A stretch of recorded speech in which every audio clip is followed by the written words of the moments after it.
Hey everybody, welcome back to Nerds with Friends. My name is Cody Leach. As always, I'm joined by Christian Garcia. See? We're back in our home. I know I can touch Cody's. I know. It's been so I long. should probably Lysol my hand. Yeah. Yeah, I should probably Lysol my shoulder. Anyway, it's good to... Because I'm a dirty Mexican, is what he didn't say. That was before we started recording conversation, Christian. Yeah, we're back in our studio. It's good to be back. COVID-free is the way to be. Super excited. We got some cool stuff to talk about today. Lots of new stuff happening in the nerd world. We're going to talk a little bit about the first episode of She-Hulk and what our initial impressions are of it. And then, of course, we'll do a season review once it's all said and done. But big news in the nerd world is there's a new edition of Dungeons & Dragons coming out. Which is weird because at least they haven't officially called it 6th edition. Right. Well, part of like their whole marketing campaign, and we'll get into it a little after our little break in the middle. But part of their whole marketing campaign is it is not a new edition. They are calling it one D&D or one Dungeons & Dragons. And it seems to me, and this is just a guess, that it's going to become a living document, essentially, where they're going to focus a lot more on digital because they acquired D&D Beyond. And so if there's like a change or what do they call their like FAQs, Unearthed Arcana or whatever it's called, any new updates will be sent via the D&D Beyond, and that's how people update. So it's interesting move. We'll see what happens with it. I think a lot of people online will just call it 6th edition, but you know, what are you going to do? Or 5.5 or whatever. But we'll get into some of the changes, at least what's been released, and kind of give you our thoughts on it. But before we do that, make sure you guys like and subscribe. It really helps us out. Rate, comment, do all the good stuff on the podcast platforms. We do appreciate that. And if you want to support the show even more, check out patreon.com/nerdswithfriends. All that info is at nerdswithfriendspodcast.com. And if you're watching on YouTube, all that stuff is down below, so you can always take a look. So we do appreciate that. Let's start the show, Christian. Let's do some live, in-person nerdy confessions, where we confess the things that make us nerds. Start us off, Christian. Nerdy confession is I watched and I actually enjoyed Day Shift. I don't think you'll like it. It's definitely... Why? Because Jamie Foxx is in it? I didn't say that. That's not even what I was thinking. No, I actually don't like Jamie Foxx that much. Really? Just as an actor. I like him. I actually like him as a comedian. Okay. And even as a musician, like I've heard some of his stuff is okay. But I don't know. He's like, don't get me wrong. The Ray Charles movie was fantastic. Mm-hmm. But it seems to me like that was like his one shining achievement, and everything else is just like, oh, he's just being Jamie Foxx. Trying to think of another movie. Well, there was a football one. I forgot what it was called with him and yeah. Al Pacino. Yeah, Any Given Sunday. That's the one. But he also just played Jamie Foxx in that, basically. Sure. He's just like, you know, I don't know. But that movie was great. Fuck. God, I love Any Given Sunday. I always like to watch that before football season starts, which is right around the corner. I just always remember the speech Al Pacino gave about like when he's talking about 1 inch, inch by inch or whatever. I was thinking the one where he's talking about gambling and like, you know, like they're not really in it. Like I guess the gambling addicts, they're not really in it to win. They actually want to lose because that's when they feel something. Yeah, they feel that. I was like, God damn, that was deep. Yeah, oh, so good. Yeah, but yes, Day Shift. I enjoyed it. It was not great for sure, but I couldn't help but enjoy it. What was the premise of it? I don't even remember. So there are vampire hunters, and there is a union, and so you collect the teeth, and the older a vampire is, the more money you get. Okay. It was interesting. There were some interesting things. So he gets kicked out of the union because, you know, he's a fucking wild card. Because he's black. He's a fucking wild card. Doesn't follow the rules. Oh, yeah. And so he's selling Give me your badge, Fox. Yeah. Put your badge and gun on my desk. Yeah. Get your fucking pliers and put that shit on the desk. It's the same guy who plays all the police captains in every movie. Yeah, it's the same guy from, what's the one, Arnold Schwarzenegger. you would have hated that movie. Last Action Hero. That's every time I think of Police Chief. I like Last Action Hero. Oh, really? Yeah. Because it's Arnold. Well, yeah. I mean, it's hard not to like it. Also, Tywin Lannister is in it. Oh, that's right. Yeah, and he's then, got the eyeball. but I like the idea of the action hero coming out of the movies into the real world. Like, that's a cool fantasy premise. You know? No, and that was actually one, and it's towards the end, but it's one of the more interesting parts where he gets out and he comes in. He's like, "Oh, this real world fucking sucks." Yeah, it's like, wait, the good guys don't always win. Like, wait, you could die here? Fuck this shit. I thought that was a cool, really cool, like, take on like genre, you know, and I really enjoyed it. But yes, Day Shift. I enjoyed it. It's not the best, but the action was good, and the action was the guy who did the action sequences for John Wick. Oh, okay. So if you're in it just for the action, solid. You know, you're gonna have a fucking great time. If you're in it for the story, you're not gonna fucking enjoy it. I will say this: a lot of these Netflix original movies, they really get the action down. Like the Gray Man was fucking tight. But again, story not so great. But well, it's like it was a basic story. You know what I mean? It's just basically your Jason Bourne or your, you know. I mean, Jason Bourne's really a good example of that kind of movie. It's like the one-man army kind of thing. But goddamn, Chris Evans acting his balls off. Oh, so good. No, he's great as a villain. Like, Knives Out. He was fucking... Yeah, he was great in that, too. He was fucking great. He plays such a good, like, slime ball. I love it. Which makes you wonder, like, on the scale of of Steve Rogers and fucking douchebag Knives Out, like, where is he in reality? I think he's more on the Steve Rogers side, if I had to guess. But I think one thing that's kind of fun, it's got to be as an actor, right? Like not everyone wants to be Jamie Foxx, where you're playing yourself in every single movie, and then like once in a while you do Ray this Charles. Whole episode is just fucking shitting on Jamie Foxx. And then, but like, it's got to be fun to do like the complete opposite. Oh, you know what I mean? Like I can't wait for like a really good Tom Hanks, like just being like a monster. I haven't seen the Elvis movie, but I'm assuming he plays a fucking monster in that movie. I'm sure. I mean, I don't know if he's going to be a monster. He's probably not going to be a super likable guy. Like kind of like Road to Perdition. God damn, that movie was a good movie. God, Tom Hanks. But yeah, I think Chris Evans is definitely more on the Steve Rogers side. You know, it's going to make her sound terrible. She don't listen. So my fiance always confuses Michael J. Fox and Jamie Foxx. Like, I will say, like, oh, like, do you want to watch this movie? He's like, oh, who's in it? I'm like, Jamie Foxx. She's like, the guy from Back to the Future? I was like, no. No, the guy who could stand still. I'm sorry for that joke. It was just sitting there shaking at me. God. But she's always confusing them. And I was like, well, I mean, I guess you're not racist, I guess. I guess. He just names it? Yeah. She's like, is that the white one or the black one? Oh, like, Jesus God. But yes, watch it. Let me know what you think. Check it out. Yeah, I'll check it out. You know, I've been looking for something new to watch since I burned through freaking Sandman and Gray Man, and there's some other like thing that got released in full that I just watched the shit out of. Actually, I just watched it, and I'm curious what you would think. Brand New Cherry Flavor. What's that? It's on Netflix. It's a horror. It's not so much horror. I have a feeling you're going to hate it, but I would love to hear you shit on it. Okay. Well, I'll try to watch that before the next time. My nerdy confession, Christian, is a little bit more, I don't know. It's a little bit more, I can't even think of a good word to describe it. So I have long been I've long had the opinion that J.R.R. Tolkien is a master world builder, right? I mean, he is. We would not have Dungeons and Dragons. We wouldn't have the modern fantasy genre without him. You know what I mean?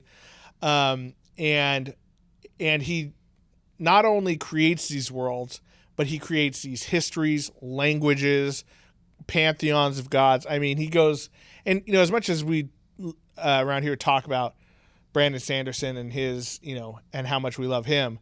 like he ain't got shit on Tolkien when it comes to like building this crazy world. Yeah. You know what I mean?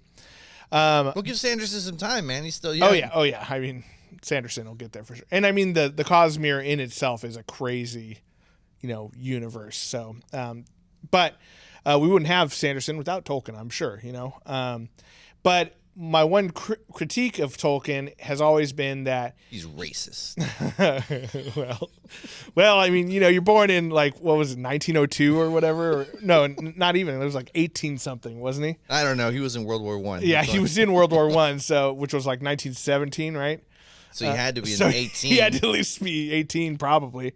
So yeah, the guy's born 2 centuries ago. Let's cut him some fucking slack. But one thing is that he's not a very, like, I don't think he's a great storyteller. I think his prose is very good, but I think that he spends time, and at least these are compared to my modern sensibilities, right? Like compared to other literature at the time, he's very in line with that. But like if you read The Lord of the Rings, which don't get me wrong, I still love the story of Lord of the Rings.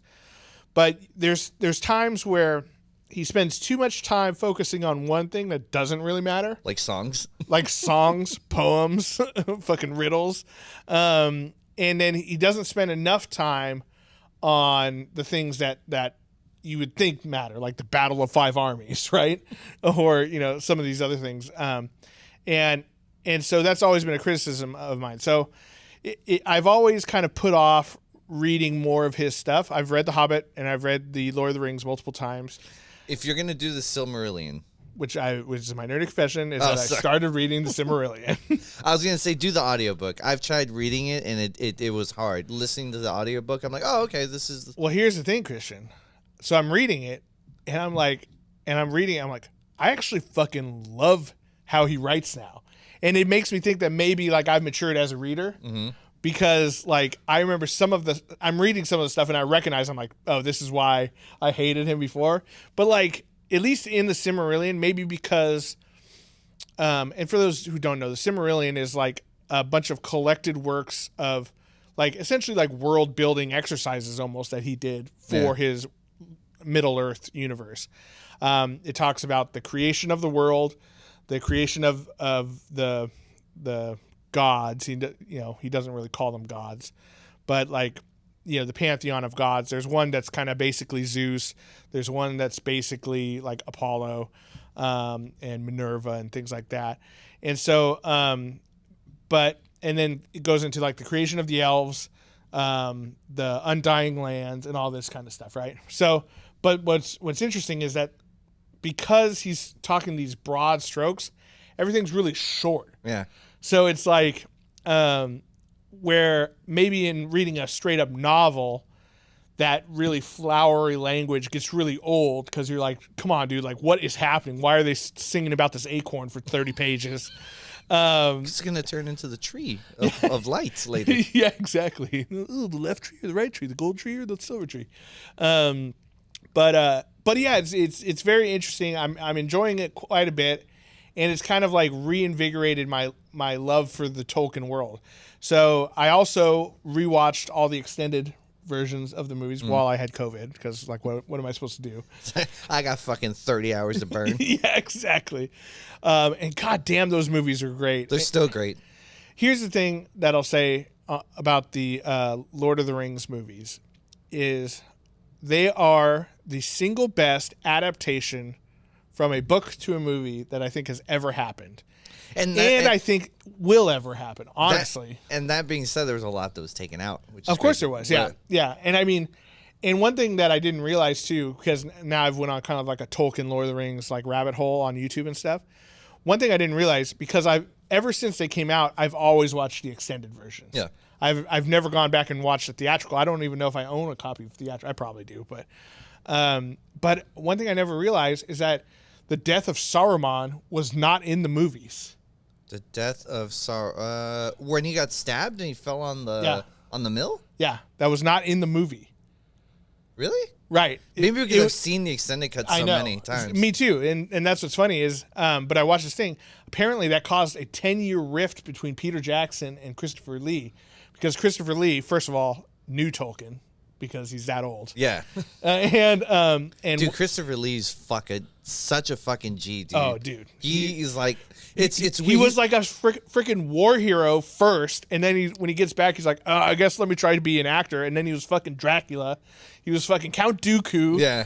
Fucking Saruman the White. What I was gonna say, what's crazy is like he's this weird fucking blend of a man where he was like a fucking man's man, a fucking crazy ass dude who's done crazy ass shit, and he was a big ass fucking nerd, and someone just kind of meshed them together, and you get Christopher Lee.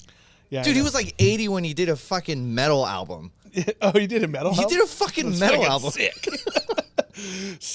Saruman the Black. No, but like there's a story where like Peter Jackson sounds like, okay, so for that scene, he's like, all right, so he's gonna come up, he's gonna stab you in the back, and you're gonna go, and he's like, that's not a sound someone would make when they get stabbed in the back. And he's like, I've heard it. Yeah, he was like, yeah, that's what he's fucking said. When I bayoneted those Germans, they didn't make that sound. It was more of a gurgle. Yeah. Like, Jesus Christ. And that's what Peter Jackson was like, oh, fuck. All right, you do whatever you want. But, so apparently, in the theatrical version, and like I haven't gone back and confirmed this, but I watched 2 videos on it, so I assume it's true. They kind of ends with him on the tower, and and the Fellowship kind of, or the Tree Ents and stuff, looking up at him and stuff, and that's kind of it. And the plan was for Peter Jackson was to do the Death of Saruman in the beginning of Return of the King, but when Return of the King started coming out and they started editing it, it was like, oh, why we're not gonna take this one big bad guy for the first 2 movies and just kill him off immediately in the beginning of the movie, and then and then start the movie that way. It was like, that doesn't make any sense. He did do that for Smaug though, in the Hobbit movies. Peter Jackson, you bastard. But so he cut it from the movie, and so because of that, Christopher Lee boycotted the release of the Return of the King. He didn't show up for it. He didn't show up for the Oscars and stuff for that. So. That's crazy. That's one dude I would not want to fucking piss off. Yeah, they didn't talk for like 10 years, but then Peter Jackson apologized and got him back for The Hobbit. Well, what's crazy is like they would also beef on the set because Christopher Lee would read Lord of the Rings and The Hobbit once a year. Yeah. So he would read. So he had the fucking book memorized. Right. So they would say like, all right, in this scene you're gonna say this and you're gonna do that. He's like, that's not what Saruman says. Yeah. And it's like, this is what he says, and like they would have a Tolkien fucking expert, like, had a PhD or something in fucking Tolkien, and he would argue with this person all the time. Well, he knew him. Like, he was friends with J.R.R. Tolkien. Like, the guy knows his shit. You know what I mean? It's like, you know what he told me? He told me that, he told me what Tom Bombadil really is. He's like, what is he? I was like, I'll never tell. I don't know if that's true or not, but no one has ever said what Tom Bombadil is. Yeah. Even Tolkien in letters and stuff, he's only kind of flirted with it. So I hate let me say this about Tom Bombadil. I know there's a lot of people who are like, oh my God, I love Tom Bombadil. He is an example of why Tolkien is a bad storyteller. It's because he literally has nothing to do with the story, and he doesn't progress the story forward. He doesn't progress the plot backwards. He just like he's what's that Ex Machina, or what is it? Deus Ex Machina. Yeah, that's what he is. He just came in and just saved their lives, and like, okay, all right, bye guys, off to your adventure again. Like, yeah, which is a terrible trope to use in literature and in movies and stuff. But the real reason was Tom Bombadil was the name of like a doll that one of his daughters had, that he would do little like voices and poems and riddles and stuff with this doll that he flushed down the toilet at one point on accident or something. I watched this. And so he wrote it into the book for his daughters. That's fucking awesome. I mean, it's cool, but it also like make him make sense. There's these 2 great channels on YouTube who basically like they go deep into like Lord of the Rings. Yeah. And one guy threw out some theories on what Tom Bombadil possibly was. And he's basically a fucking hippie Buddhist is what he is. No, there was some really, really great ones, and like he drops like why people think this is like who they think it is.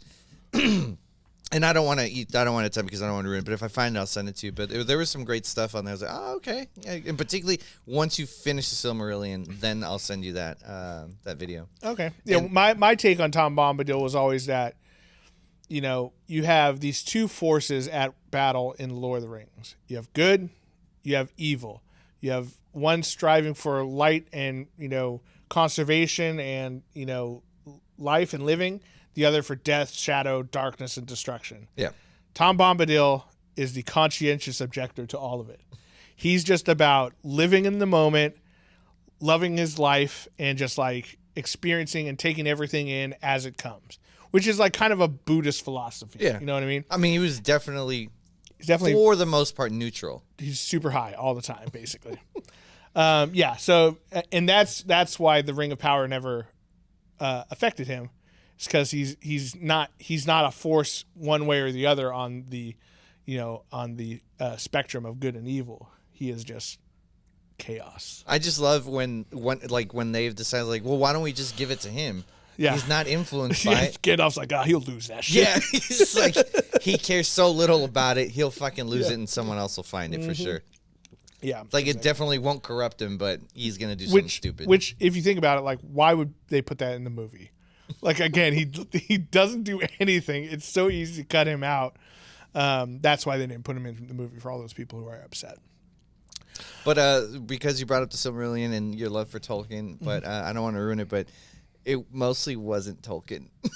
It was a lot of his son. A lot of his son and stuff, but everything, all the lores, and so he had all of his dad's notes. Yeah. And he just pieced it together, and that's why it's not in story form, because he had never incorporated. It was all these things that he was planning on incorporating. Yeah. And there was a lot of fucking cool shit, and I don't know where you're at. Where are you at in the book? So I went through all the creation of the world with the singing and the different harmonies working together to create the different things, and then I have the Valar, all the main your main gods with Manwë and all those guys, and then we know about was it Melkor or Morgoth? Yeah, Melkor. Yeah. And he's got like 3 different names. But. Yeah, they all have 3 different names, which is another thing that I hate about Tolkien, even though I love him now. But yeah, so I'm past the first time he got defeated. Okay. And then I'm on the migration of the elves. The Eldar to the Undying Lands, and you haven't. I'm so happy that you're enjoying it now, because you haven't even gotten to the cool shit. Yeah. Well, yeah, I haven't even gotten to the Simarills yet. Yeah, you know what I mean? So, which is weird that the whole book's called Simarillion and the Simarills aren't that big into it. Yeah, but no one cares. I'm hoping that they bring in. I mean, I know in the new show they've hinted at Sauron before. Yeah. He loses his form. So, I'm just really hoping that they actually start incorporating some of the gods. Like, that would be great. But I don't know, man. Like, from what I've seen of the show and what, now I haven't read all of the Simarillion, but I've now done a bunch of YouTube research, which, take that with a grain of salt. But I don't know, man. This show does not seem like it's going to follow Tolkien that much at all. I hope it does, because there's a lot of great shit. I don't care if they start, like, as long as they hit certain elements, and if they do it in their own words, or if they do it in their own way, it's fine. But as long as they don't change, like, the big stuff, I think it'll be good.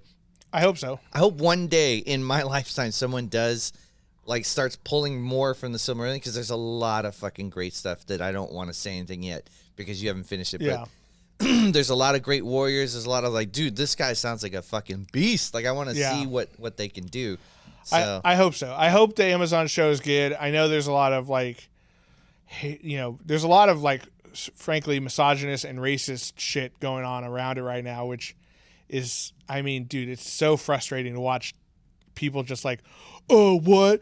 That's not how elves look. They weren't black. I'm like, dude, Jesus Christ. Like, you just hate black people. Well, just come out and say it. Well, in the Silmarillion, and maybe it'll be they've said it in Tolkien. They're like the fairest skins or whatever. No, like, there are dark elves. Like, and whether if he's referring to the skin tone, or if he's referring that, like, they're not. Well, they were the ones who stayed in Middle Earth and didn't go to the Undying Lands, because Middle Earth, until the Sun and Moon was created, was in perpetual twilight. Yeah. So they called them dark elves. So, but again, whatever. It's fucking fantasy. Yeah, well, like, who gives a shit about that kind of stuff? You know, it's like my main thing for any adaptation ever is like, is it true to at least the spirit and, you know, the soul of the original work, right?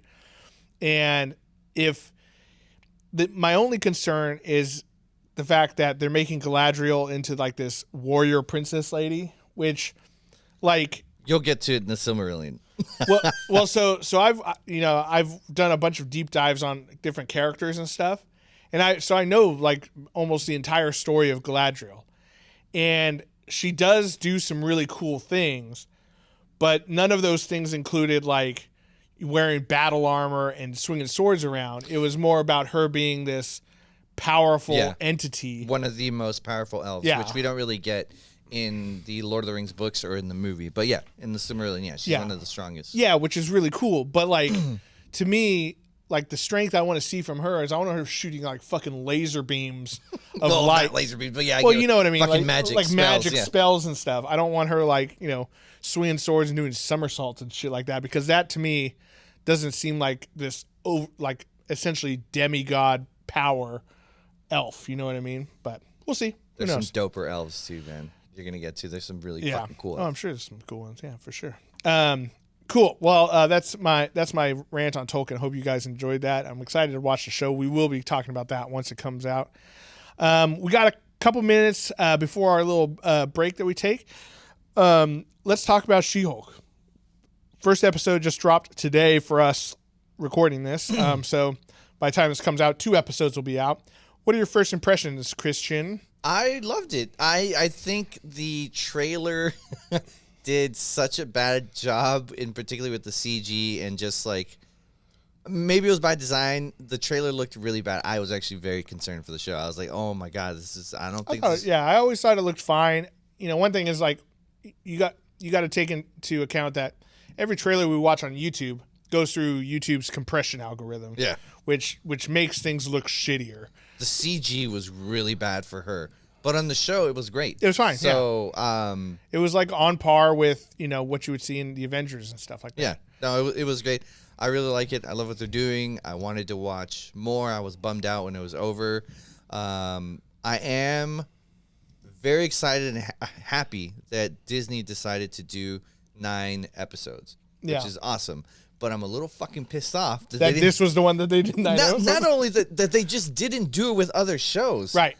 I'm not gonna punish She-Hulk because, you know, the other shows did. That's true. Yeah. So I don't want to shit on She-Hulk because she was the lucky one to get the 9 episodes that every single other show needed. But it's like, you could have fucking done that with all the other shows. Yeah. But again, I'm not mad at She-Hulk. It's not She-Hulk's fault. I'm just, I'm happy, and hopefully moving forward, they just continue to do more episodes. So I mean, I gotta say I loved it, and it seems, at least as of this first episode, that my prediction was right, that this is going to be more of a lower level. Yeah. Like, I'm not saving the world, you know, which is all I've wanted from a lot of these, you know, things. Like, not every single, you know, Marvel story needs to be a world-ending event, because then it doesn't seem as important when, like, a new Avengers movie comes out. You know what I mean? If everything's a Thanos-level threat, then nothing's a Thanos-level threat, you know? But yeah, I liked it. I thought it was funny.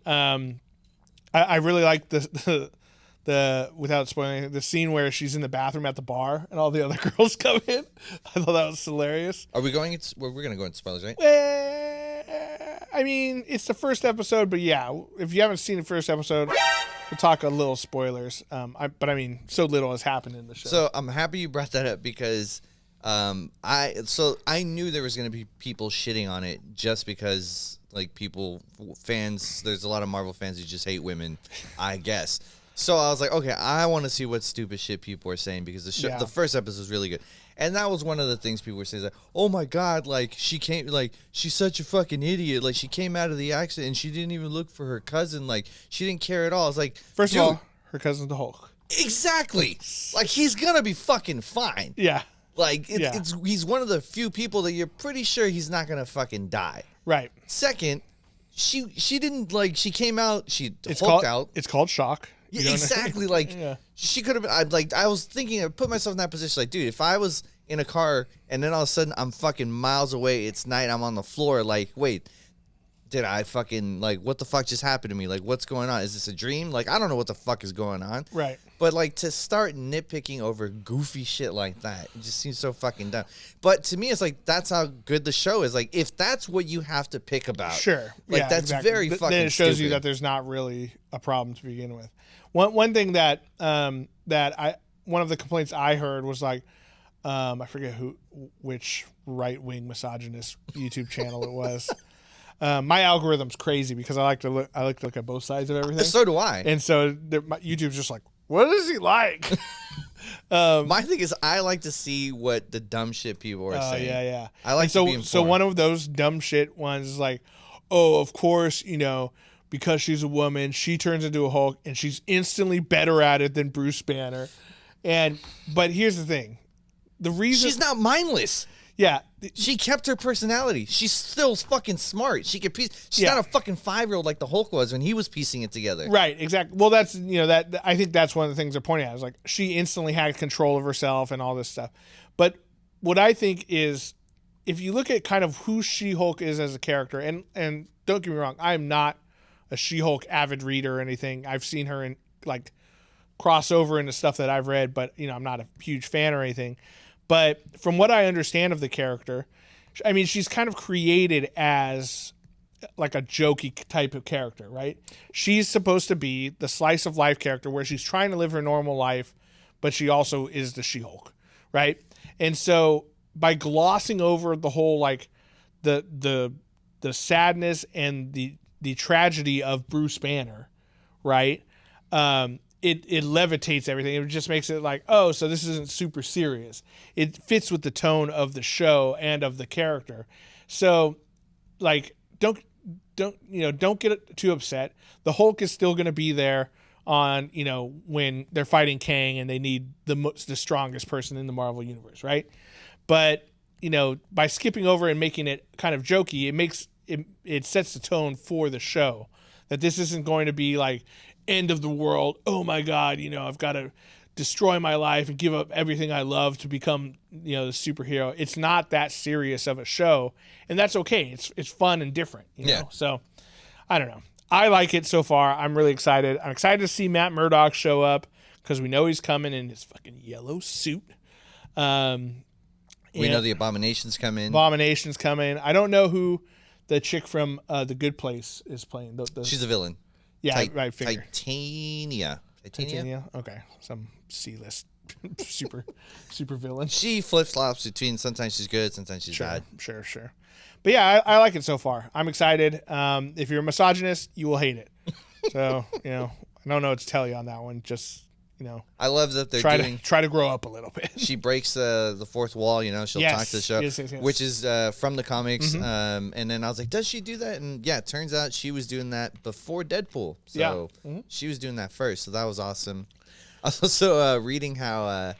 So apparently the whole reason they created her was because when the Hulk show was on whatever network, I don't remember, it was doing so well that they were thinking, oh, maybe we can do a She-Hulk. And Marvel's like, oh, shit, if they do a She-Hulk first, we're not going to own this character. Yeah. So they're like, all right, we need to crank one out. And then they did. And then She-Hulk. Yeah. Crank one out because she's hot. All right. Well, check out She-Hulk. I think it's definitely worth the watch, at least from the first episode that we've seen. So I'm excited to see where the show goes. There's some other stuff that we didn't mention in that first episode too that I'm excited to see where that leads to. So check it out, guys. We're going to take a quick little break. And when we get back, we're going to be talking about the new rules, the new edition. Ooh, what's the new edition song? I don't know any. I wish I had that on deck. But we're going to talk about the new edition, new rules for Dungeons and Dragons. We'll be right back.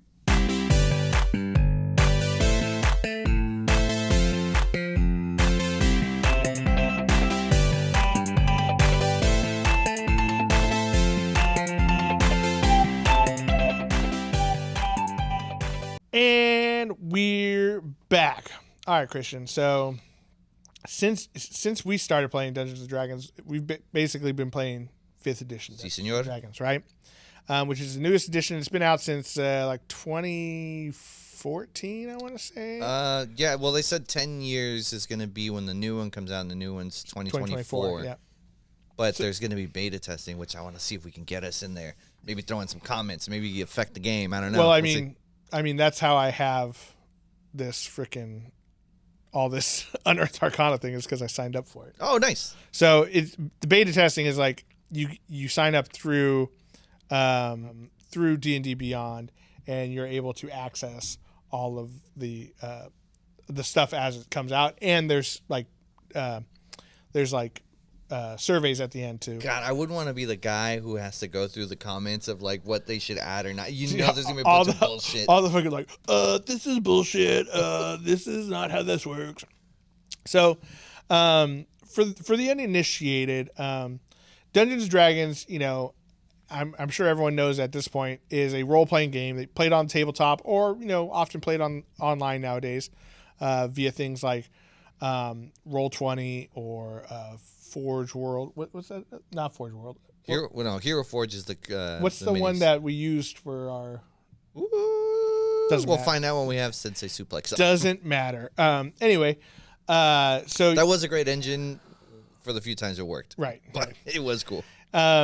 So you can play it online through a variety of virtual tabletops, or play it in person with your buddies, roll some dice, have some minis, play some terrain, and crack open those books. But every once in a while, it seems to be like 10 years is their since the last edition came out, they update the rules. I did not notice that till you said it. There's been 5 editions and it's been out for 50 years. Yeah.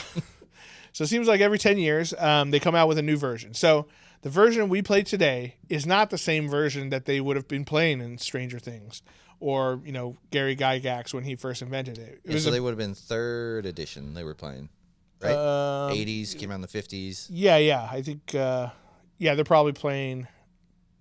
They might be playing Advanced Dungeons and Dragons, though.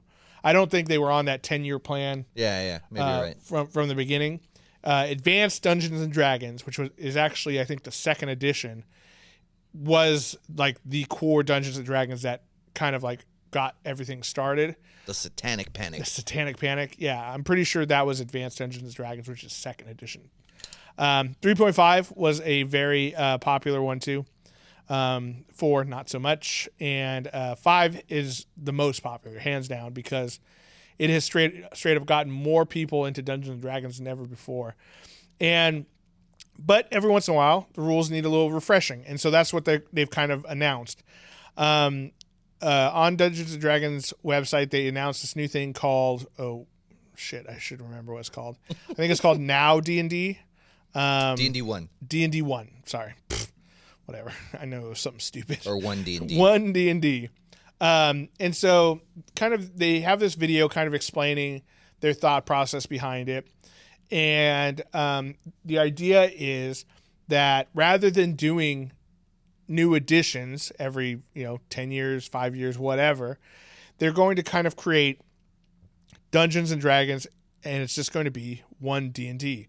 And so that could change here and there, little minor tweaks and changes, but there's not going to be a big rewrite of rules, every 5 years, every 10 years, every 15 years, or anything like that. At least going, for the foreseeable future. And I think that one of the things that kind of led into this was the fact that now Wizards of the Coast, who publishes Dungeons and Dragons, is they bought or... Yeah, I think they just straight up bought or acquired D&D Beyond, which is an online resource used by a lot of people for different books and information resources for Dungeons and Dragons. And because of that, now they have this platform where they can do a lot of things a lot quicker than they could by printing and releasing books, right? So they mentioned one thing in the video that I thought was very cool was digital and hardcover bundles, where if you buy the new player's handbook, you get a digital copy of it in D&D Beyond. Nice. Which is my biggest complaint about everything right now. Well, you have the hard copies, and then you got to go and buy the digital copies. Right. So, like for me, for instance, I have the Player's Handbook hardback. Then we use Roll20 for our game. Yeah. So I bought it in there in Roll20. Then we used I forget what that Forge something whatever the thing we used for the Dice Legends games. We used D&D Beyond as our like character creation. And because I didn't have the Player's Handbook in there, like I couldn't do exactly what I wanted, or you couldn't make the character you wanted. No, I had to plug it in, and Sensei Suplex, such kind gentleman, he manually put it in. Yeah, so the that's always been something that's been a drawback of having like all these different third party sites that people use consistently, and having Dungeons and Dragons being separate from all of them. So I think that's going to be a really cool feature of this new business model that they're doing. Also, they're creating their own virtual tabletop. So that looks pretty cool. Well, here's the thing about it, though. Oh, you got to pay extra? Well, I'm sure there's some paid membership for it, right? But who knows? Maybe it's like Roll20 and it's like $10 or whatever, which is who cares. But they said in the thing, and it looks amazing. I will say this from what they showed, it looks amazing, but it's using Unreal Engine. Which, if you think your computer had a hard time with that one, that's another reason why I'm upgrading. This thing is going to just like my limited knowledge of computer gaming. I know that this Unreal Engine, especially the newest one, and maybe they're using an older version. I don't know how that works. But if they're developing using that, I mean, you're going to need a very high functioning computer to run that. Or it's just going to run slow and shitty on everyone. It's interesting because when they show the video, it doesn't seem like there's going to be action. It looks like it's trying to copy an actual game, where they're minis. So they're not striking, they're not animated. But because they said they don't want it to look like a video game, right? They want it to look. They want it to look like it. But part of the way they do that is using this this essentially lens filter on it that makes it look like the miniatures are small. Yeah. Where it blurs out in the background. It's like when you watch Ant-Man in the MCU. When he's small, the background gets blurry real quick because what that's doing is it's replicating what a macro lens does, which focuses on the subject and everything else gets really blurry outside. So, but all of that stuff takes really high computer graphics processing power. So I'm just worried that it's going to be this awesome thing that only people with elite gaming computers can actually play. I'm sure there's going to be where you can slide down the graphics or something so you can run it smoothly. It's 2D and it's just it's drawn on paper. But yeah, I think it's exciting that new stuff is coming into the game, hopefully making it more accessible than ever before. And if it works out well, I think even though it's going to suck initially that I'll have to buy these books for a third time. I think having everything in one unified place is actually pretty cool. And it should have been like that for so long already. You know what I mean? They are late to the party on that idea. So another thing that at least is said in the video, it looks like they're incorporating, which I thought it already was, Tasha's Cauldron of Everything and Xanathar's something or other, which has extensions of the classes. So not exactly new classes, but new. So when you level up, there's gonna be different paths. Yeah. So essentially, what happened with Xanathar's Guide to Everything and Tasha's Cauldron of Unknown or whatever it's called, is they're supplemental books. So, but the problem is they release those books so that they don't have to update a new player's handbook, right? And so what they're doing is they're essentially making a new player's handbook and just smashing. So they're just smushing the core rule stuff changes into the thing. So I understand that for sure. But yeah, let's actually look at some of the changes. So we've just gotten this info today. So excuse us if we misinterpret something as more comes available. But we have the Unearthed Arcana for 2020, which is how they released their little changes in the game, and this is all from the playtest. So it's none of this is final. It's still in the works, but there's some cool changes and some changes that I'm not so cool at. Basically, there's going to be changes to character races, character backgrounds, feats, and some dice rolling stuff too. So basically, one thing they say here, power level, the character's options you read here might be more or less powerful than the options in the player's handbook from 2014. If a design survives playtesting, we adjust its power to the desirable level before official publication. So that means, this could be more or less powerful than its final form. So the reason why they submit this stuff out at, several years before it actually comes, to publication is because nerds are really good at breaking game systems. So that's why they put it out, is for us to figure out like how to min-max shit. And then they'll be like, okay, we're going to make it so hill dwarves aren't basically indestructible gods or whatever. You know what I mean? So one thing with the races, which is different than before, is now in the current edition of D&D, if you pick a race like human, tiefling, dragonborn, dwarf, elf, whatever, you basically get a ability score boost. Now that is not the case. I don't know if I like that. Right. I'm not sure if that's one I like. I'm not sure about it either. But here, let's look at human traits, for instance, just to get a feel for it. So human traits, type, creature type, humanoid, same as before. Size, medium, 4 to 7 feet tall, or small. So now you can choose to be a super small 2 foot tall human for some reason. And one of the things, like in the video, there's this one girl like, I got tired of playing a character that's not like me, that doesn't look like me. I'm like, well, that's why we're playing elves and dwarves, you dumb bitch. Anyway, so I think maybe there was some. Shut up, bitch! You're a dwarf, right? Yeah, you're a halfling always. But I think maybe some people were like, well, what if I wanted to be a really short human? It's like, okay, well, you play a halfling. That's what a halfling is. You know what I mean? But that rule or this doesn't necessarily bother me so much. It doesn't bother me, but it's like it just seems like when they say 2 to 4 feet tall. My thing is like, do you really need it in the book? Like that's one of the beauties of Dungeons and Dragons. I don't think. Yeah, if someone's like, I want to play a witch. Well, there isn't a witch class. But you know what? You can play as a wizard, use your wizard spells, or even like a sorcerer, whatever, and you can just call yourself a witch. Right. It's not going to break the game. Right. Speed 30 feet, same as before. Lifespan 80 years on average. And then here's the special traits. As a human, you have these special traits. You gain inspiration whenever you finish a long rest, which is fucking crazy. That's pretty crazy. Right? Wait, you gain inspiration? Whenever you finish a long rest. So if you're super sleepy all the time, you can just load up on inspirations. Well, maybe they'll change the rules on inspiration, but normally the way I play inspiration, which I don't know if is the official way or not, but I say you have one charge of it, and you can't like stack up 30 inspirations. So if I recall in the book, it's DM's discretion, and it's when they do something that's, aligns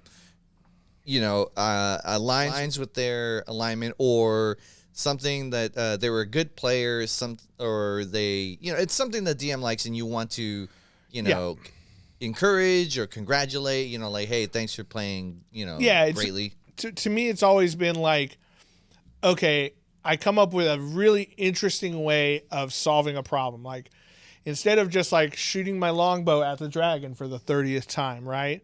I say, all right, here's what I want to do. I want to cast fly to fly up to these stalagmites on top of the ceiling, and then I want to chop off one of the stalagmites and have it drop down on the thing. Like, damn, that's fucking sick. Here's an inspiration point. So now you have advantage on it. Yeah. So you can use that immediately, or if you fall to your death after doing that and need some death saves, maybe you have advantage on the death save. See, like, and I was if you're a cleric and you see like some street kids who are hungry, and you go and you give them your last bit of money, you're like, hey man, good job. Here's a fucking point of inspiration. You know, things like that. Like, yeah. Well, you don't want to do that because then they'll expect it, Christian. You know, you don't want. You don't want the them to cleric become, or the kids? The kids. The player or the fucking... You don't want both. It's a dual lesson there, Christian. You don't want them to expect the handouts because then they'll just keep coming back from. Cody's like, then they're not. They'll never learn. Jobs. They'll never learn for themselves. They're not gonna fucking pull themselves up from the bootstraps and get. Just fucking become, you know, contribute to society. Exactly. So let's, and then that's a crazy one to me. Resourceful. Yeah, right? that's pretty crazy. Skillful. You gain proficiency in one skill of your choice. Honest, not so bad. I mean, that's fine. That's a pretty normal thing. You know what? I kind of like that one because, like, if you want to be, I think the human variant or whatever might have had that already. I think the variant gets a feat. No, maybe. Well, here's the next one. Versatile. You gain a skilled feat or some other first level feat of your choice. So, you know, one thing that seems like they're doing in this edition is that they are making feats like non-negotiable, essentially. Because feats currently are an optional mechanic. You have to give up your ability score modifier or improvement. Yeah, when you to gain a feat. Now it seems like feats are kind of baked into it, which is cool. You know, I've always hated the fact that they give you, like, I understand they want to give you a bunch of options, but like too many options and no like clear direction makes for a muddy game for sure. Also looks like they're building in some of these other races and stuff that were in other expansions, like Ardlings, which fucking seem like ridiculous. Seem like angels. Well, yeah, they're angels, but they also have Angelic Flight. So as a bonus action, you sprout spectral wings and fly number of feet equal to your speed.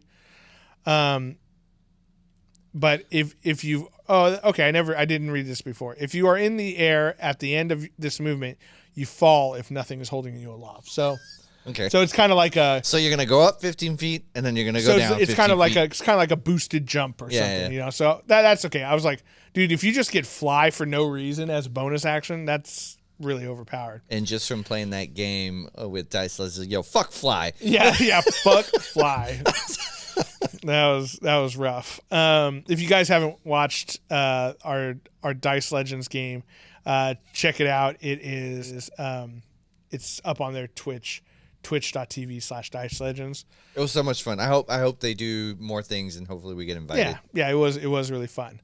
Let's get into some more juicy stuff on here. Oops, why is the screen? You broke it? No, there it is. It's there. It's just D&D Beyond obviously can't handle things. So now we get past all of the different races. Here we'll take a look at another one real quick. Here's Elf, humanoid, 5 to 6 feet tall. Apparently they can't be short. No short elves.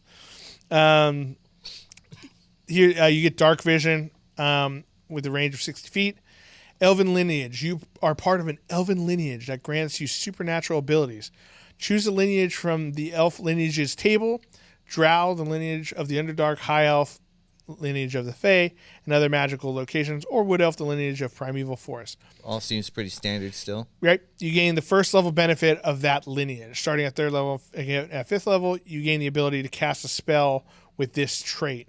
So one thing they've really incorporated is more races who may not be in a class that's a spellcaster being able to cast spells. Okay. Which I think is. I feel like all the races can cast spells. No. I'm saying like, okay, I'm a elf fighter. Okay. An elf fighter generally doesn't have any spells unless you. Well, a fighter, yeah. There are subclasses that of fighter. If you're the Eldritch Knight. Whatever it's called, or the magical archer guy or whatever. But let's say you're not one. You're just a guy who's good with swords and knives. Yep. Okay. Because you're an elf, you at 1st, 3rd, and 5th level, you'll gain spells and spell slots. Okay. Even though your class is not a caster class. Because like in the current game, you just get whatever cantrips I think you get some cantrips that if you're a half elf or an elf, there's like certain cantrips you can get. Right. It seems like they're expanding on that, so there might be actual leveled spells. Okay. I could be reading that wrong. or they could change it, but that if it's actually like leveled spells, well, here, let's look at some. So, Fairy Fire, Darkness. yeah, like being able to cast Misty Step. Like imagine being a rogue and being able to cast Misty Step. Misty stepped in. It's like a teleport spells almost. So you Misty Step in, fucking sneak attack, assassinate, and then Misty Step out. Yeah, that's probably something they'll eventually change for sure. Yeah, exactly. So interesting stuff. Let's get down to the. Oh, you can be orc. Yeah, you can Instead be of half orc. You can be a straight up orc. Yeah, so that's kind of interesting. Only 6 to 7 feet tall. One or the other. And here's character background. So this is a new change. So backgrounds before were always like, okay, let me figure out a way of like finding out how much money I should start with, where I come from, why I'm adventuring. You usually get 2 more proficiency. You get a couple proficiency and skills, and then you get like a certain starting equipment and a certain amount of gold to start, right? Or certain clothes. Like if you're an aristocrat, you start off with more gold, but maybe, you're less proficient, and your proficiency is in like diplomacy and investigation. I don't know. Like they would have different little flavor stuff, right? Now with this new edition or this newer rule set, character's background basically is where you get your boosted attribute scores. So your character's background is a collection of characteristics that represent the place and occupation that were most formative for the character before they embarked on the life of adventure. When you choose a background, you have 3 options. Build a background by using the rules in Build Your Background section. Select a pre-made background from the Sample Background section. Select a pre-made background from the Sample section. And then, I don't know why that table is there, customize it with the rules in the Build Your Background section. So it's basically do whatever you want, it sounds like. No matter which background you choose, consider these questions from your character's viewpoint. How does your background influence your current worldview? Do you embrace or reject your background? Did you form any relationships during your background? So basically trying to help you build your character, right?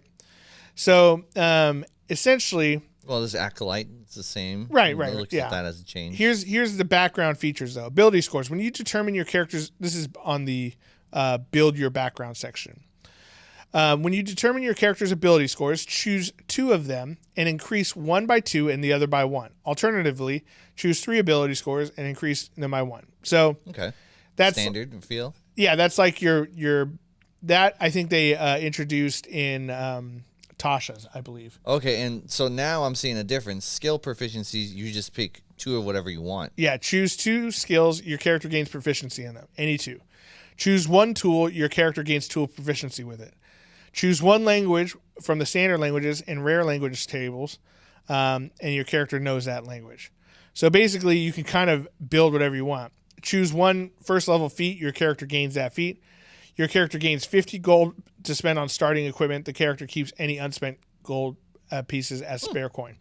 So it's kind of like that's kind of like for the one who doesn't want to deal with one of these pre-made backgrounds and really wants to create their own character essentially. This is kind of cool too. Since 2014, characters have received ability score increases from several sources, either from a race that has an ability score increase trait or from the ability score rules in Tasha's Cauldron of Everything, Monsters of the Multiverse, and other books. If you have a character using one of those older sources and get ability score increases from it, the character doesn't also get ability score increases from background unless you forego the older ability score increases. Okay. So that seems like it's trying to balance it out so you're not getting too much. So one of the cool things about this new edition that they're talking about is that it's supposed to be backwards compatible with older books. Okay. Which, I mean, technically they all are, because like you could take, an old module from 3.5 and you can very easily change it to 5e. It's just how you ask for ability score checks and things, that all changes, right? Yeah. And you're using a different character sheet. But like the monsters and stuff, you can still have the same HP if you want, you don't have to change that much. But pretty radical change here for the backgrounds. Let's take a look at some of the example backgrounds they have here. Let's not do Acolyte. Let's do... There's a cultist. And oh, you want to do Cultist? I was just curious. I don't remember that one being in the book. Cultist. You gain a +2 to intelligence, +1 to charisma. Kind of makes sense. Gain skill proficiencies in Arcana and Religion. Tool proficiency in a disguise kit. You learn Abyssal language, and the feat you gain is Magic Initiate, Arcane. You scarcely recall what drove you into the service of the otherworldly being. Those memories were blotted out long ago by recurrent dreams of midnight gatherings around the obsidian pillar in the glade. So it gives you some flavor text. Your starting equipment is a bell, who cares, common clothes, dagger, disguise kit, lamp, rope, and 19 gold pieces. So the 19 gold pieces you would then use for any weapons, additional equipment you need, right? Entertainer, +2 to charisma, +1 dex, acrobats and performance. You get a musical instrument proficiency. You learn Elvish, and you get the musician feat. And then you get 2 costumes, a steel mirror, traveler's clothes, musical instrument, same as above, traveler's clothes, perfume, 8 gold pieces, and perfume. So it's giving you the ability score and proficiency. Well, I guess the ability score is the biggest thing, is giving you what races used to give you. Yeah. Also, languages tended to be associated with race as well. Like this farmer knows the halfling language for some reason. Obviously, because they're always stealing his vegetables. So it just seems kind of interesting. A guide? That's interesting. Yeah, guide, wisdom and dexterity, stealth and survival, cartographer's tools, giants, because they're up high, they can see. You're like, oh yeah, it's right over there. You gotta go past that mountain on the left. The left? Oh, I mean west. Gladiator, interesting. Yeah, so Smith's tools, okay. So there's some cool, interesting ideas. Now, what do you think about changing the race ability score to backgrounds? I mean, it's fine. I guess it just seems like a weird. I don't think it's adding, and I don't think it's really taking away too much. It just seems like a change for a change. Right. To me, I don't know. It seems like a change with no real clear reason behind it. Yeah. Except for the fact that maybe they were getting a bunch of complaints where people were like, oh, I love playing cleric, but I'm tired of always picking Hill Dwarf for the Constitution buff, right? Yeah. And maybe I wanted to be a freaking tiefling cleric. And so, I don't know. Like, to me, it's, I'm always a little hesitant with a change like that, because now it's like, you used to always, like, if you're playing a warlock, you're probably playing like a tiefling, or what's the other? Not necessarily. See, this is what I liked at least about 5e. Like, Sure. if you wanted to be, I don't know, if you wanted to be like a half-orc wizard or something, even though, like, they get plus strength to intimidation, or they get strength and constitution. Mm-hmm. So I mean, like, that's kind of cool, where you get like a wizard who may not be that bright if you roll that bad, Right. And it's kind of cool, where at least for role playing aspects, where you just get things that it makes things kind of interesting. Yeah. Like, it always made sense to me that like dwarves, who are known as a sturdy, hardy race, right? They're short, they're squat, they live underground. Yeah. Like, odds are they have a pretty strong constitution, right? Like, that always kind of made sense to me. And the fact that, elves who live like freaking 700 years are going to be like wise and intelligent. Yeah. Or dexterous because they're jumping around from tree to tree all nimbly. They tend to be slender, or whatever. Yeah, so that kind of always made sense to me from like a role-playing standpoint. But the fact now that it's like you could be, like a really weak and squishy dwarf, or like a really dumbass elf who's, just super yoked and strong. It's just like, every day's pump day, It's just like, that's all they do is work out. I don't know. I think I'm liking it more the way you describe it. It's because I'm an expert role player, Christian. But it kind of breaks some of that, like at least the lore of the Dungeons and Dragons to me. But I can also see the point of view where, assuming all of one race is a certain way is a concept that maybe we should try to stray away from. I understand that too. But at the same time, this is a freaking board or tabletop game. Let's, chill out a little bit, right? That last part you described, I'm like, oh, yeah, I get why they're changing it. Yeah. Like, for sure. Yeah. The optics are a little bit better. Like, oh, well, it's okay that all farmers are stupid, but, we don't want to say that all tieflings are stupid. Like, these elves are really good with money. Yeah. Yeah. Obviously, it's the dwarves, Christian, okay? Or the goblins. The last thing I'll kind of talk about on this, about this new changes was... Ooh, Savage Attack. Who was it that had that? Go up. I just saw it. Savage Attack. What? Where am I? Oh, okay. That is under... Oops. It would be this guy. Soldier. Soldiers get +2 to strength, +1 to constitution. See, so they took what the half orc had and they just gave it to soldier. Yeah. Well, there's some other things in here too that I don't remember any exact ones, but there were some other ones where I was like, oh shit, like. So Urchin, they took what the halflings had and they just gave it to Urchin. Yeah, and there's some that like match up as far as like the ability score. Like there are several that get the same ability score improvements, so you're not stuck being a sage. You could be a sage or a cultist or whatever. So there are some, cross-examination, but the different equipment will be different, right? So then there's the feats, which we won't go over because there's just way too many of them. But it's kind of cool that is now standardized. But here's the thing I wanted to talk about is the rules change, right? So the biggest one I saw, at least right off the bat, was a D20 test, they're calling it. So the D20 test encompasses the 3 main D20 rolls of the game: ability checks, attack rolls, and saving throws. Okay. If something in the game affects D20 tests, it affects all 3 of those rolls. So if you say you have advantage on all D20 tests, then that means you have advantage on all the rolls, right? DM determines blah, blah, blah, blah, blah. The test target number must be no less than 5 and no greater than 30. So you can't be that dick DM who's like, oh yeah, you got to give me an athletics check of DC 35, right? But here's the big change. Rolling a 1. If you roll a 1 on the D20, the D20 automatically fails, regardless of any modifiers to the roll. And likewise, if you roll a 20 on the D20 test, the test automatically succeeds, regardless of any modifiers to the roll. A player character also gains inspiration when rolling the 20, thanks to the remarkable success. Rolling a 20 doesn't bypass the limitations of the test, such as the range and line of sight, blah, blah, blah. The D20 bypass only bonuses penalties to the roll.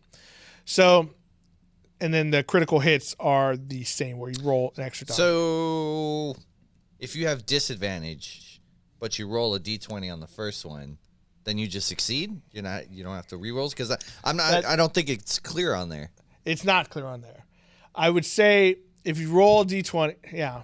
Because if you have disadvantage, no disadvantage. So disadvantage, you'd have to roll the 2 and take the lower. At least that's what it is now. Yeah, at least that's what it is now. But one of the key differences there is that currently on ability checks, say I'm like, Christian, you want to jump over this ravine. I need an athletics check, right? Currently, if you roll a 20 does not give you any benefit to that roll, right? Now, a 20, generally speaking, should jump across that gap. But what if it's a 100-foot gap, and I'm like, this should be nearly impossible for you to do it.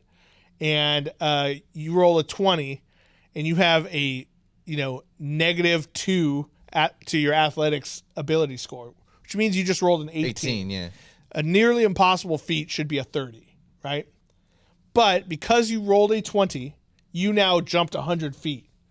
How are you going to explain that? There's a gust of wind. Yeah, exactly. So like something pushes you. Like, don't get me wrong, I see what they're doing, and I think, one thing that Pathfinder 2nd edition did is they changed the way their crits work too. I won't go into it because I think that rule's going to change. I think if I was a betting man, I'd say it would.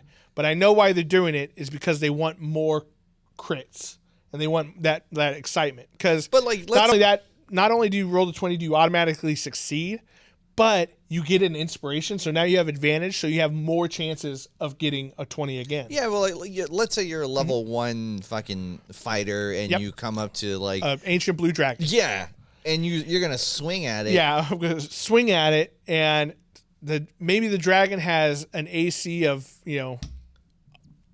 Yeah, 25, whatever. 25. There's no way you, as this guy wandering out of Waterdeep for the first time, should be able to damage that dragon. You roll a 20, now you not only hit him, but do double damage to him and get inspiration. Well, granted, it's probably a D6, but whatever. Yeah, it's true. So and his hit points are probably like 300. Yeah, exactly. You're getting murdered the next turn for sure. So I'm not sure if I like that because the implications of the I'd be okay with it being on attacks only. Yeah. Because then an attack makes sense, right? So you think about, let's use a fantasy example. What's his name? Baird from The Hobbit. That's his name, right? The arrow guy? I believe so. Bard or Baird? I never really cared for him much, but well, he wasn't really a character until the movies came out. Anyway, so he takes his arrow. No, he was in the books. He was, but he had no backstory, no family. Yeah, that's what I'm saying. I never cared in the books. I was like, wait, this fucking dude from the village killed the dragon? Yeah. Fuck that. The whole party we followed the whole time didn't kill Smaug? Fuck this shit. Back to my point. So he shoots an arrow. It hits the one spot in Smaug that is where he's vulnerable, and it kills the dragon, right? Like, that's a level 1 guy doing some damage to the dragon, right? That's him rolling the critical success. I'm okay with that. I think the ability scores is where it gets kind of shitty. You get a halfling who's trying to move a 20-ton rock. Yeah. You roll a natural 20, and then he fucking... just veins pop out of his neck, and So, I hope they change that one. I could foresee them changing that one fairly easily. Let's see. I don't know if there was any other... That one seems like a pretty crazy one. Inspiration, basically... one thing that's kind of cool about the inspiration change is that it's an often forgotten mechanic of Dungeons and Dragons. Yeah. If the DM's not doling it out, or if they're really stingy with it, or they just forget, bard. or well, bardic inspirations. Well, I guess that it is basically the same, I guess. But it's it's a lost mechanic, and now they're standardizing it. There's a set way of getting it on top of the DM's however he feels, kind of thing, right? The benefit of the rest, unarmed strike. I'm trying to find. Oh, here was the other kind of change that I saw. Spells. So there are now 3 main spell lists in the game: Arcane, Divine, and Primal. In future Unearthed Arcana articles, which is what this test thing is, we'll show how classes use these lists and how a class or subclass might gain spells from another list. The lists go through first level to support some of the races and feats in this document. The list currently includes spells only from the 2014 handbook. So that's kind of a hint that there may be new spells coming out, which is kind of cool. But it's kind of interesting. I'm interested to see how this affects like wizards and primary spellcasters. Like, are you going to be stuck in just one of these the entire time? But there's always been kind of ways to get around that, to kind of like move around and gain from other levels. But like, does that mean? I'm also curious. Is like, does this mean there is no wizard spell list? There is no sorcerer spell list. There is no warlock spell list. You just pick whatever you want. You're like just one of these columns, and you pick whatever you want. Huh. That, to me, I don't like that as much, because to me, as different types of magic users should have different pools of magic that they can use. Yeah, like a wizard shouldn't just be able to like cast, I don't know, lay on hands on everybody. You know what I mean? Yeah. And a warlock shouldn't be able to cast like, I don't know, Toll the Dead or whatever. One of the and or particularly like scores. a paladin shouldn't have access to necromancy warlock, shit. Yeah. Unless you pick a deity. I don't know. I guess I don't know. I'm concerned about that. Just because depending on how it's implemented, it could be shitty, but it could be. It could be interesting the way they do it. So, what are your overall thoughts on it, real quick, Christian? Too soon to tell. I mean, there's a few things that there's some interesting stuff that I'm like, I want to see how this works. Some stuff where I'm like, I don't know. The loss of the racial traits and giving it to. At first, my gut reaction was like, I don't like that. But then when you explain, like, well, it's kind of racist, and I was like, oh yeah, okay, yeah. Well, I think it's definitely a reaction to kind of the woke mentality where it's like. When they're talking about identity and stuff, like I can understand that, but to me, it's like this is also a fantasy world where these are not actual human beings, right? They're other actual races, they're other creatures, they're other species, right? I was just thinking like if it goes further, like, hey, there's a goblin killer. Whoa, hey, quick, he's got a gun. Yeah, you just assume. Stop resisting. Yeah. Yeah, I mean, I can understand, and that's why they have orc in there, right? Yeah, that's a big change. Not all orcs are bad, even though traditionally they are. They're corrupted elves. So it's like, I understand why they did it. I think it's stupid that that's why they did it. Well, we don't know, but you're probably right. Come on, Christian. Yeah, come on. That's why they did it. I think it's stupid that that's a change they felt they had to make. And if anyone was complaining about that, I think that's really dumb. But at the end of the day, it's not going to affect the game that much, right? It's going to allow you to play it's going to allow you to play your tiefling paladin, which might be kind of, well, I mean, I guess you always could have done that because they're charisma based.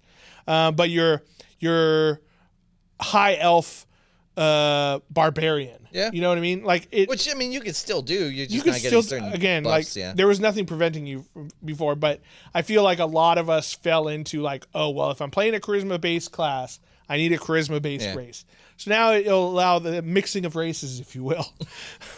Halfling barbarian. Yeah.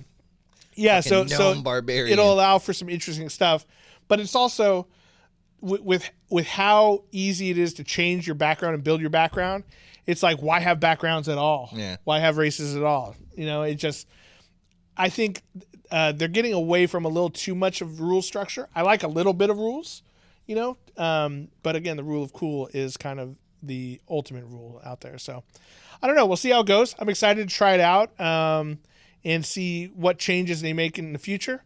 Obviously, this is just a preliminary release that they've done. So hopefully we got some cool stuff coming in the world of D&D. With the feats, I feel like they're probably maybe people complain like, I'm too squishy level 1. Give me something. Yeah, exactly. I think the couple things that I really liked in here is standardizing feats, making so that these are not like optional things that you can choose to take or choose to not take.